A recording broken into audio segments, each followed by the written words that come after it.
پراچینار میں جو واقع ہوا تھا، اساتذہ کو بے دردی سے شہید کیا گیا تھا، ان قاتلوں کو گرفتار کر دیا گیا۔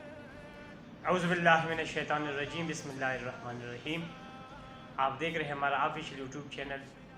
سب سے پہلے بات کرتے ہیں پراچینار میں جو اساتذہ کو شہید کیا گیا، ان کو انصاف مل گیا، ان کو دہشت گردوں کو گرفتار کیا ہے کہ زمان پارک کو چاروں طرف سے گھیر لیا گیا کہ ان میں 30-40 دہشت گرد ہے، لیکن ان اساتذہ کا ابھی تک نام و نشان کا پتہ نہیں کہ یہ کیوں مارا گیا، اس کی کیوں شہید کیا گیا، اس کا اصلی مقصد کیا تھا، یہ لوگ کون تھے، ان کو کیوں شہید کیا اتنی بے دردی سے۔